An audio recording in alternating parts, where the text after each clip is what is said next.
Jayson Stark is so good at this. He has this great column that's on ESPN.com right now that really gets you into everything and some of the big question marks as we move along. But the thing that really caught my eye, Don, I don't know how much of it you read. I think you read all of it. Was the best free agent signings and the worst. Mm-hmm. And the Yankees are kind of involved in both. So rather than us have a talk about it, let's bring in our very own Jayson Stark. Jayson, great column. How you doing, man? Michael, I'm great. How are you? I'm doing very, very well. Very well. Can't wait to get down there. Let's start with you talked to a lot of people in baseball, and you came up with the third best free agent signing. So why don't you go over those? All right, well, Michael, just so you understand what this is, I do this every year before spring training. I send out these surveys to a bunch of executives all over the sport, every league, every division.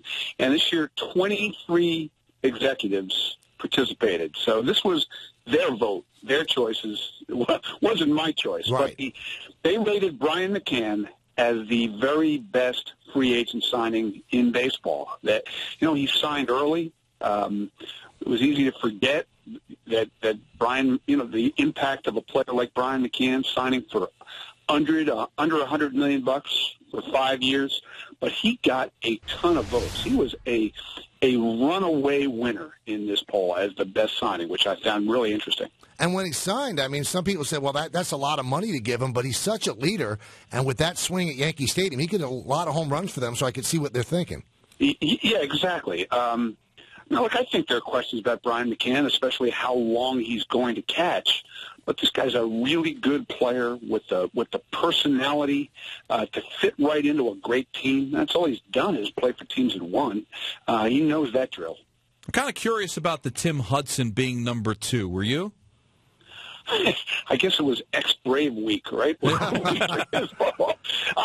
I'm really curious about that one. Now, I think when you look at the contracts that free agent pitchers signed later in the winter, and you compare those guys to the accomplishments of Tim Hudson throughout his career, Don, I understand why people look at 2 years, $23 million as a tremendous value, but wow.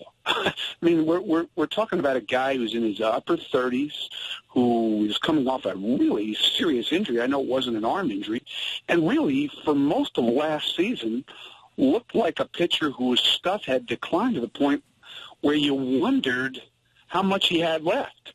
I think the Giants, they kind of remember what he was in Oakland, and they're paying for Tim Hudson, the person. They're paying for Tim Hudson, the memory, Tim Hudson, the leader. But I don't know if they're paying for Tim Hudson, 39 years old in 2014. And the number 3 best free agent signing also caught me by surprise. Jose Abreu, the first baseman that the White Sox got from Cuba.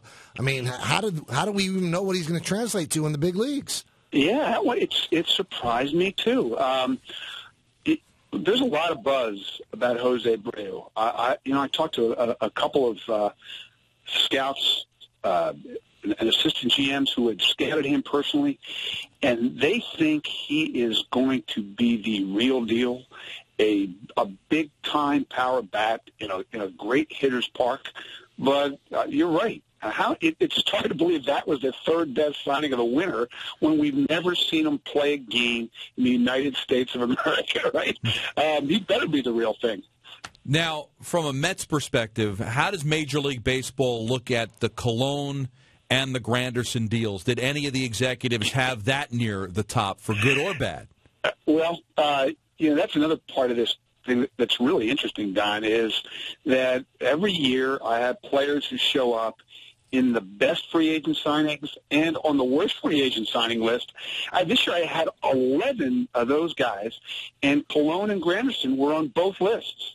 I mean, Cologne, obviously, it's hard to trust him at this age getting a multi-year deal. I don't know if I ever ran this trivia question by it, but how long had it been since Bartolo Colon had gotten a multi-year deal? How about 10 years ago? Wow. He went a decade between multi-year contracts. The last one was with the Angels in 2004. And then in Granderson's case, I think, again, you look at his age and the fact that he's going from a ballpark that suited him perfectly to a ballpark that makes you wonder what kind of numbers he'll put up. And that explains why he would show up on both lists. But I think also there are two guys who have a chance to significantly upgrade the Mets if they just do what they're supposed to do. Sandy Alderson was up at ESPN the week before we headed south and made the point that the Mets, their last 100 games last year were 50-50, 500 team, and got very few contributions at all from David Wright. So you add in a healthy David Wright, Colon, Granderson. There's reason to dream on the Mets. All right, let's talk about the worst free agent signings, and we gave it away when we were talking about it in our previous segment. Robinson Cano was voted the worst free agent signing. And one thing that we should add to this, it's got to be because of the money, because Robinson Cano is one heck of a player. Absolutely. And I even said in this column, I disagreed with this choice. There's two separate categories in the poll. One is for worst free agent signing, and the other is most outrageous contract. Okay. I agree that Robinson Cano belongs at the top of the most outrageous contract list, but he is not a bad free agent signing because he is a great player. He was the single best player any team acquired this winter, right? Is there any doubt about that? So I really disagreed with him, but that's what we got. That's when the votes were counted. Mm-hmm. That's what the people and the voters said. And then Tanaka's number 2, and I can understand that because it's number. He's tied with Ellsbury. That's right, tied. But I understand for $155 million for a guy that's never played Major League Baseball before. But didn't the Yankees have to make this deal? Yeah, and I think people who really looked at it acknowledged that. And that's why I'm not sure he belonged on the worst signings either. It was a must signing for that team. I think clearly what got Tanaka on this list is you're paying him to be Felix Hernandez. Is that really what he is?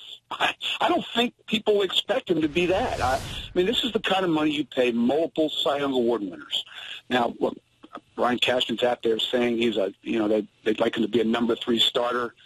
Realistically, we know they want him to be more than that to just try to manage expectations. But I don't know anybody who has seen a lot of him who thinks this guy is going to win multiple Cy Youngs, and that's what he was paid to be. So I think there's disparity between the contract dollars plus posting fee and what the player actually is.